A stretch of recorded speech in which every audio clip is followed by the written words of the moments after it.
Hello, everyone. If you like what I'm doing here, please consider subscribing, liking, and commenting. It would really help the channel out quite a bit. Thank you very much.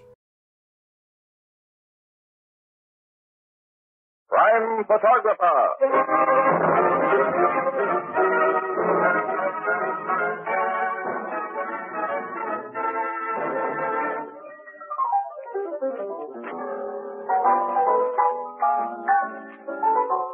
Hello, Pete.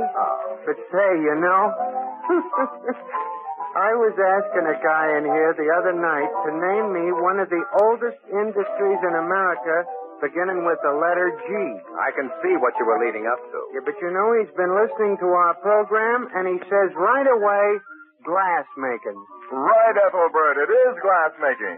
And one of the oldest institutions in the industry is Anchor Hawking, the world's largest makers of household glass.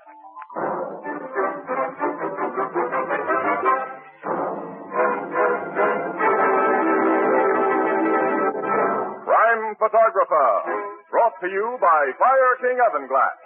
Anchor glass containers, Anchor caps and closures. All products of Anchor Hawking, a great name in glass.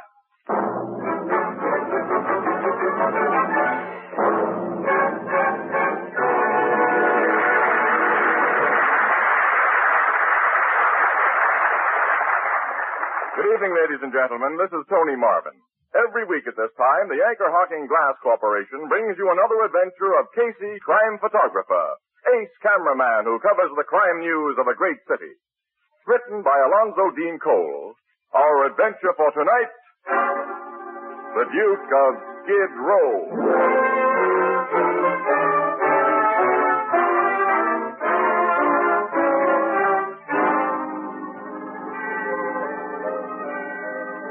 Midnight. A dingy, poverty-stricken street of gloomy tenements and cheap lodging houses. Above the uninviting door of one of these latter places swings a dimly lighted sign that identifies the Davis Hotel, $1 per night.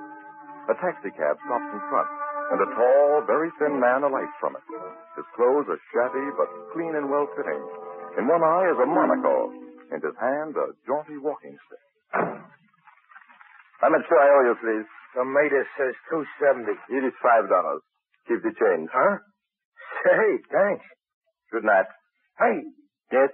You know, cabs ain't easy to find in this part of town. Do you want me to wait for you? No. I shall not be going out again tonight. Meaning you live in that flea bag?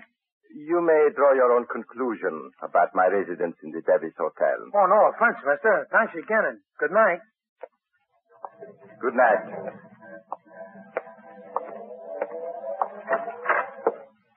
Hello, Duke. Good evening, Davis. Stand at the window when you get out of that cab. What's the big idea? I do not understand. Cab rides cost dough. You owe me over a week's rent. Oh, that little matter. The sum of my indebtedness to you is, how much? $5 for last week, and you're 2 days into this one. Here is $20. Hey. Where'd you get that kind, though? You may keep the change. Huh? I'm leaving this place tomorrow morning. Leaving? For good. Give me the key to my room, please. Ah, sure, Duke. Where are you going from here? My name is not Duke. It is Smythe. Mr. Smythe. I am going to live like a gentleman again. Good night. Night, Mr. Smythe. Mr. Davis. Yeah? I do not wish to be disturbed tonight. Again, good night. Huh. $20 he gives me. More than he asked me for the rent of a nickel. I can't figure that guy out. Hello, gents. What can I do for you? A man came into this place just now. A man that wore a monocle and carried a walking stick. What about it? We saw him go upstairs. So he must be a guest of this, hotel. Who are you guys? We will ask the questions and give the answers. Hey, what's the idea? We will not harm you if you do as you are told. You will take us to the room of that man with the monocle. Okay. And be very quiet. Yeah. His room's on the next floor, up them stairs. You first, just ahead of us. Sure. What you two gents want with the Duke? The Duke? Is that what he calls himself? That's what we call him around here. It's just a jag. I don't know nothing about him, gents. He ain't no pal of mine. I don't know nothing about the dough he had tonight, neither. Oh, what do you mean by that? That's what you hear about, ain't it? The rest of the money he got someplace. This man you call Duke had money tonight? I only saw $20, sir, but it gave me the idea how... Yes, never mind. Take us to his room and get him to open the door. He must think you are alone. If you wish to live, my friend, do not let him know that anyone is with you. I guess. There's his door. Knock. Who is there? It's Davis, Duke. What do you want? I got to talk to you, man.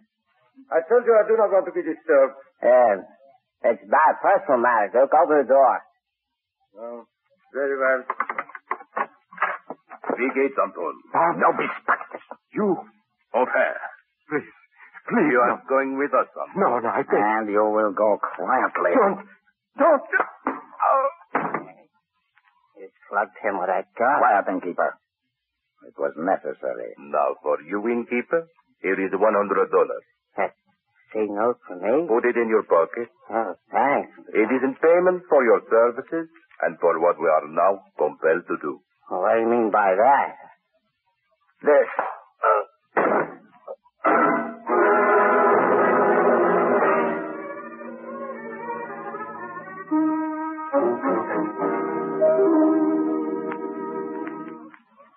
Well, Captain Logan, that conk on the head was the last thing I knew till I come to. Then I got myself downstairs and phoned you cops. You came to in here, Davis? Yeah, here in Duke's room. They slugged him and me. Duke and them two guys were gone, also the Duke's suitcase and everything he had in this room. Just like I told precincts cops to get here ahead of you, Captain. Davis, what name was the Duke registered under here? Smith, John Smith. Now tell me all you know about this Duke, Davis. He checked in about 2 months ago. I figured him for one of them European refugees who run out of dough.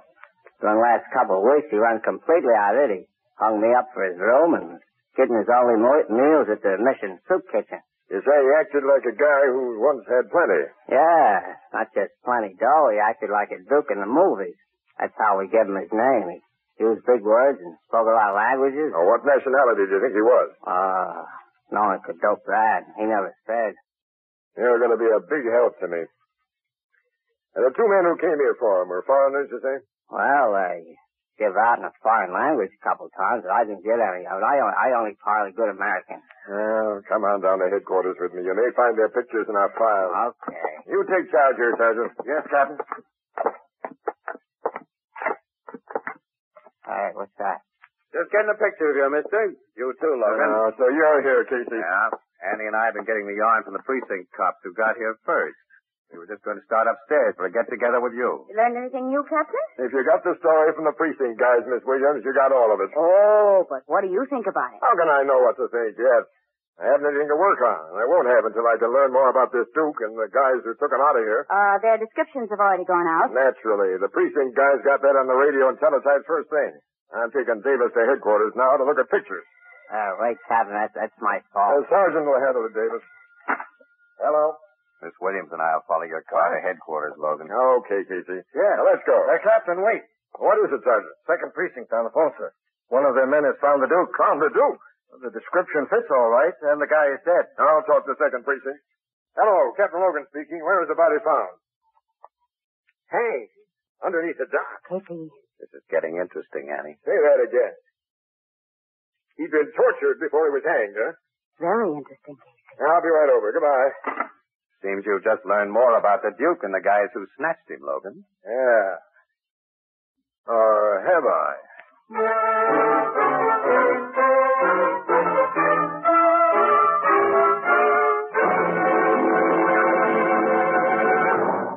Fire King Oven Glass makes housework so much easier. Cuts dishwashing time, for example, by a full 2/3, and makes successful cooking practically a certainty. In fact, Fire King has so many points to recommend it that sometimes we overlook one of the most important facts about it, and that is cost. Fire King casseroles and baking dishes, Fire King Oven Glass pie plates and mixing bowls, and all the other Fire King Oven Glass dishes you will find at your favorite chain, variety, hardware, and department store are almost unbelievably low in cost.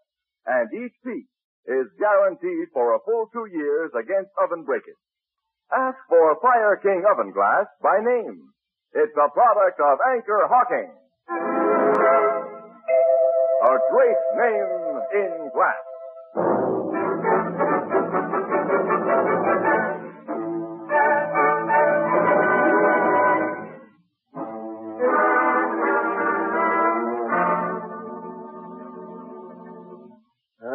Come into my office. Thanks, Captain. You better sit down, Annie. Still look a little unsteady. I am. What that poor guy must have gone through before they strung him up. A sweet pair of killers did that job. And I still haven't a single lead to him. Logan, you sent Davis down here to look at pictures. Davis didn't find the kidnapper's pictures or one of the Duke either. Of course, your guys are trying to find the cab driver who dropped the Duke at his hotel tonight. Sure, they've been checking the hack stand since Davis told his story, but that'll probably take some time. Well, that driver can tell you where the Duke got into his cab, which may help you find out where he got his sudden wealth tonight. That money must have been the motive for the murder. Come in. We found that cab driver, Captain. The one who drove that Duke guy to Skidrow tonight. Oh, that's fast work, boys. Bring him in. Yes, sir. In here, fella. Okay. My name's Pincus, Captain. Milton Pincus. Hack license 10208. Sit down, Pincus. Thanks. Your cops have told me what you want to know, so I won't waste your time or mine.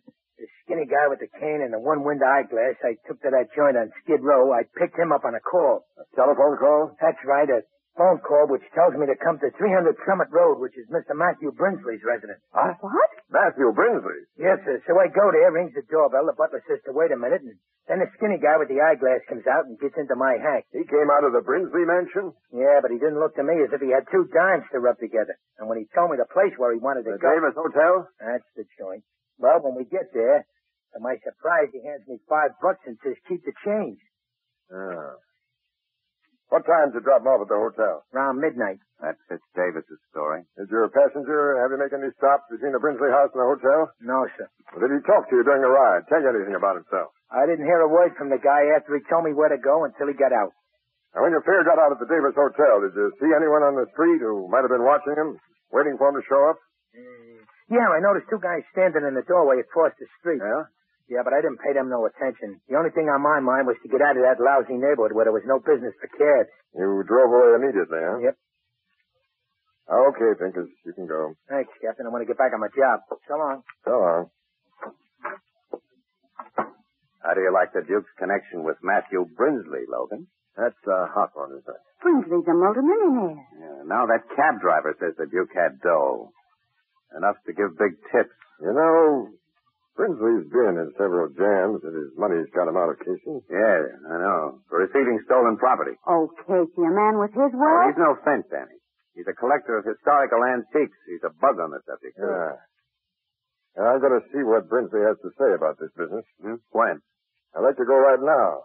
I probably couldn't get into his place at this unholy hour. Let's grab a few hours sleep. Get out there first thing in the morning. Well, okay, Logan. I'll be with you.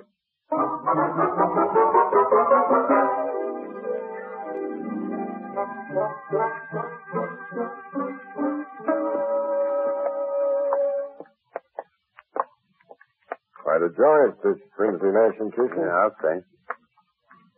Probably interrupt the old guy's breakfast, but here goes his doorbell. Hey, hold it, Logan. Someone's opening the door. Huh? What is it? Good morning. We'd like to see Mr. Brinsley. I'm Brinsley, but I can't talk to anybody now. I'm on my way to the bank. I'm a policeman, Mr. Brinsley. Huh? Here's my shield and identification. I'm Captain Logan of the Homicide Bureau. Homicide. Very well. Come inside. Thanks. Alice? Yes, sir?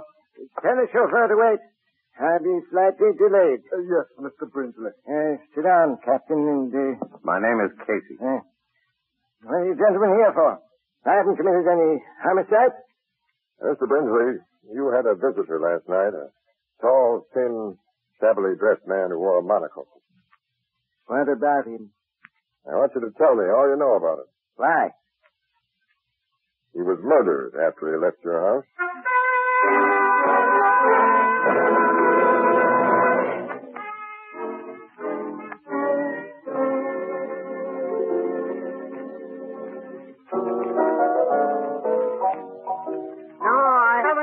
Mrs. Wheelbreaker.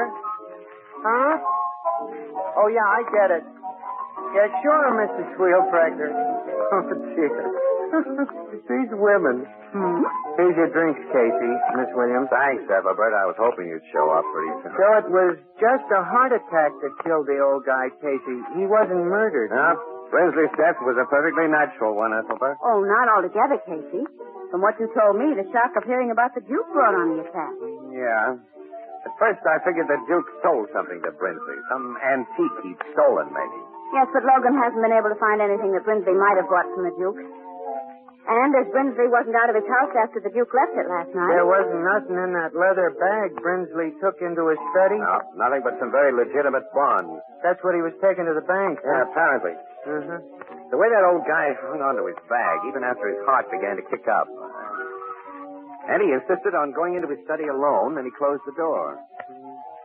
He was in there long enough to have taken something out of the bag and hidden it away. Logan searched, you think? Oh, sure. Desk drawers and places like that. He looked for a safe in the room, and there wasn't any. Oh, Casey, if he should find something Brinsley bought from the Duke, it still wouldn't solve the Duke's murder. Annie, I've got a hunch it would.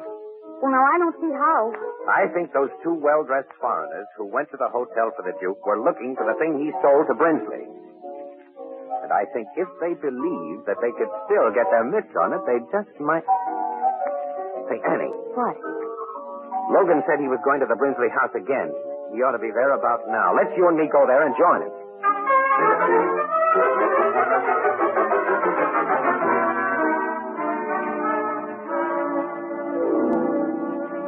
I got the same idea you got, Casey, so my men are giving that study in there a real going over right now. That's swell, Logan. Well, what do you know about that? It isn't often that you two have the same big ideas at the same time. Well, it's merely coincidental. I had a first-class basis for mine, Miss Williams, not one of Casey's hunches. Oh, what do you mean? Well, I checked with Brinsley's bank, and they told me that 2 days ago he withdrew $30,000 in cash. Now, they record serial numbers when dough is passed out in chunks like that, and the $20 bill the Duke gave Davis last night has one of those numbers. Brinsley must have bought something from the Duke. What could he have paid the Duke $30,000 for? Captain Logan, Yeah, Sergeant? we found something. Let's see. Come on, Annie. There, Captain. That big leather chair. What? Wait till I show you. I'm used to trick hiding places, but this is one of the neatest I've run into. Look, when you press these 3 ornamental nails at the same time... The seat riser. A big cavity underneath. What's that thing in it? It looks to me like one of those gimmicks the King of Spades wears on his head. Casey, it's a crown. It's a gold crown. Yeah. It's not much of a crown. It's gold, but there are no jewels on it.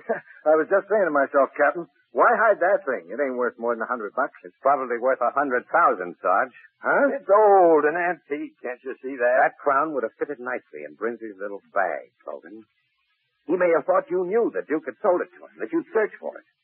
So he took it out of the bag and put it in that trick chair before his heart gave out. I know all that, Casey, but now, how will that thing lead us to the killers? Well, Logan, the good old power of the press can lead them to us. What do you mean? Now, look.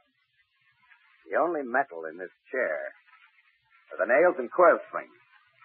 And when that crown gets back under the seat, it'll show up nicely in an X-ray picture. X-ray picture? Yeah. That the Morning Express will be carrying in all its editions tomorrow. With a nice story that you'll write at. Well, okay, but what'll I write? An invitation to the death house.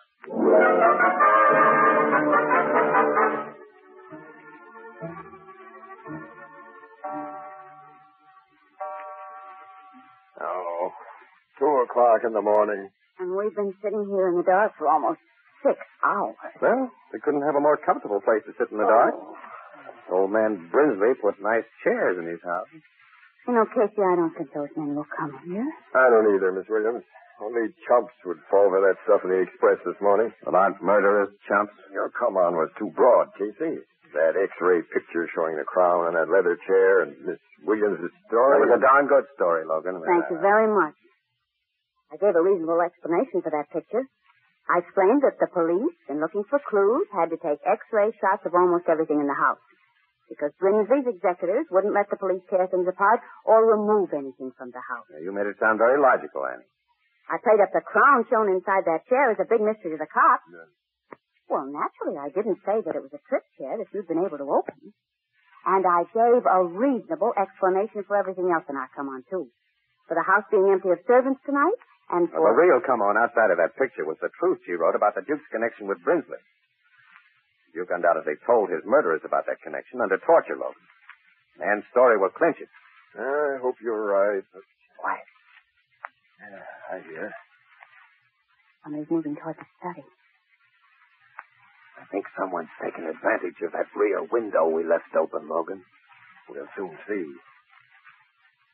There he is. With a flashlight. He won't be able to see us behind this screen. There's only one guy. Hey, Logan, he's making for that leather chair. Flashing the seat with a knife, isn't he? Logan, he's got the crown. That's enough. Stick up your hands. What? We've been waiting for you, mister. You're under arrest for murder. Murder? Yeah. Murder of the Duke, known as John Smith. Where's your pal who helped you kill the Duke? I am here. Put up your hand. Huh? My brother is an expert marksman. He will do as he says. Where is he? I am in the dark, where you cannot see me. Drop your gun. Yes, he's got it, Logan. Yeah. Okay. You are wise. Now. But how silly they were a minute ago. My brother, they thought I had walked into their trap alone. These Americans are very simple people, Tito. I see you have the crown. Yes. At last. Now, our labor is almost done. Why did you guys want that bum hunk of gold so badly? Father, he Quiet, called it. Tito. He do not know what it is. He called this bum hunk of gold. Huh? Well, what is it? We have no time to answer your question or the inclination. Besides, it is foolish to satisfy the curiosity of soon-to-be dead people. Soon to be... I am sorry. If you live, you might cause great trouble. For the good of my country and for my brother and me, you must die. Shoot them, Baba. Now. Yes, Tito. Now. Sergeant, turn on the light. We got him all right, Captain Logan. We were dependent on you, Sergeant. But thanks just the same. And the next time, Logan, tell your men to crash in just a few seconds earlier. You had these policemen hidden. And we Americans aren't so simple as you seem to think, mister. Now, suppose you smart un-Americans tell us why you killed the Duke. We say nothing. We say nothing at all. Yes, you will, brothers. Yes, you will. Get him to talk fast, Captain. We've got to get this story to press. You get the story, Annie. I'm going to get a couple of shots of these crown chasers and get them to the office. Okay, Casey. I'll meet you there as soon as I can.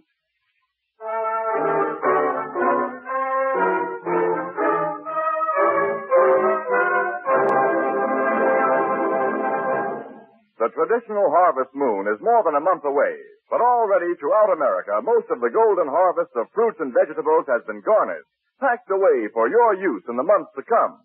Now, the finest of these food products come to you in clean, sterile, crystal clear glass containers, and for a very good reason. The glass container lets you see exactly what you buy before you buy it, and the glass container protects the natural flesh flavor of its contents. A very large number of these finer products of field and orchard, of range and sea, come to you in crystal clear anchor glass containers sealed with tamper-proof anchor caps. Products of Anchor Hawking. A great name in glass.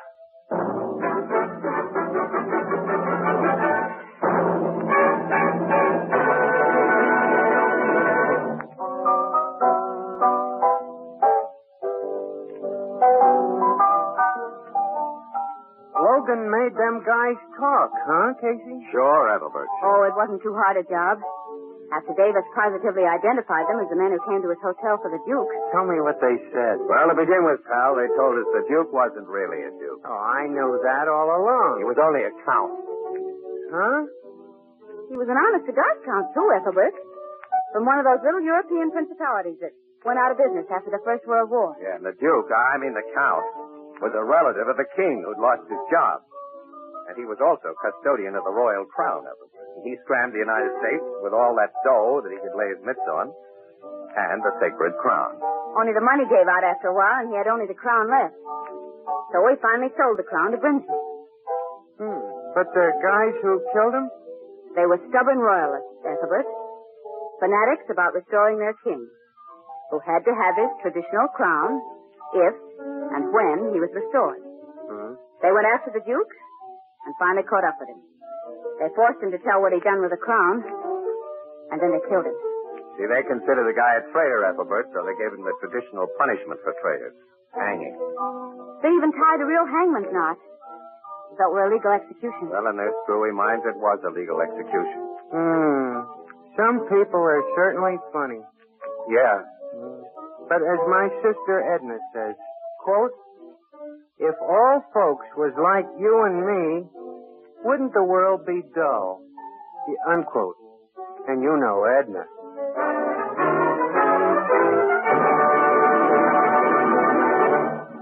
Crime Photographer is directed by John Dietz and stars Dot Cotsworth as Casey. It is written by Alonzo Dean Cole and is based on the fictional character of Casey created by George Harmon Cox. If you're inconvenienced by returning beer and ale bottles, here's good news.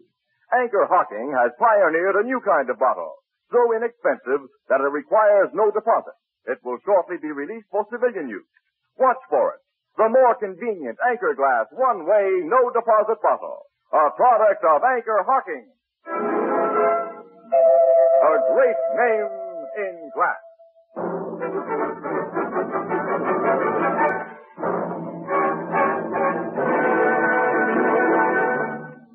Our cast features Miss Leslie Woods as Anne and John Gibson as Ethelbert, with Herman Chittison at the Blue Note piano.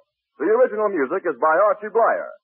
Crime Photographer is brought to you each Thursday at this time by the Anchor Hocking Glass Corporation of Lancaster, Ohio, and its more than 10,000 employees. Anchor Hocking. A great name in glass.